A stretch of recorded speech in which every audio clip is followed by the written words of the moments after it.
Politique générale de l'État. Objectif, réduire le taux de pauvreté.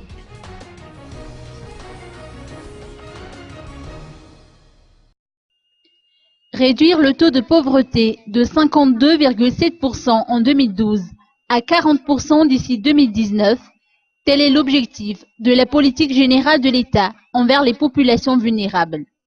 Pour y parvenir, il faut tout faire pour que ces dernières puissent accéder aux opportunités de revenus et améliorer leur capacité de résilience.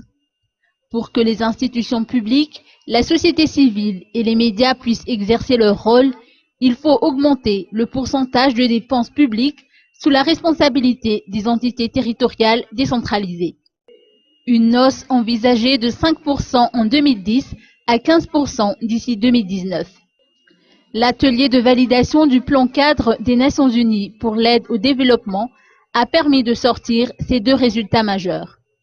Fatma Samoura, coordinatrice résidente du système des Nations Unies à Madagascar, et le général de division Irlande Raviloirson, ministre de l'économie et de la planification, ont présidé cette cérémonie. Nous avons intérêt à ce que nous puissions être préparés à ces processus de développement inclusif en disposant d'une politique de développement appropriée. Moi, j'ai utilisé les termes d'une politique éclairée et concertée, soutenue par tous nos acteurs de développement, surtout les secteurs porteurs.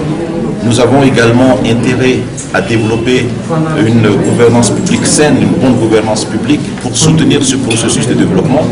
Et enfin, nous devons disposer d'une capacité de transformer nos indicateurs, nos agrégats, en des politiques publiques au profit toujours du développement.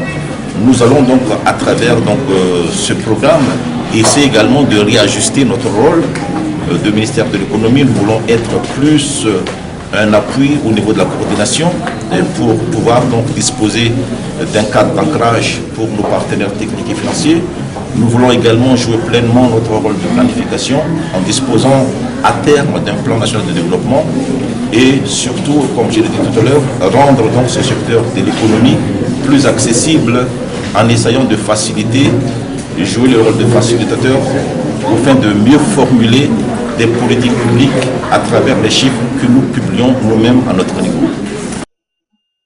D'autres changements sont attendus dans les années à venir, comme le taux de prévalence de la malnutrition chronique qui devrait passer de 47% à 37%, ou le taux de scolarisation dans le primaire de 69,4% à 90%.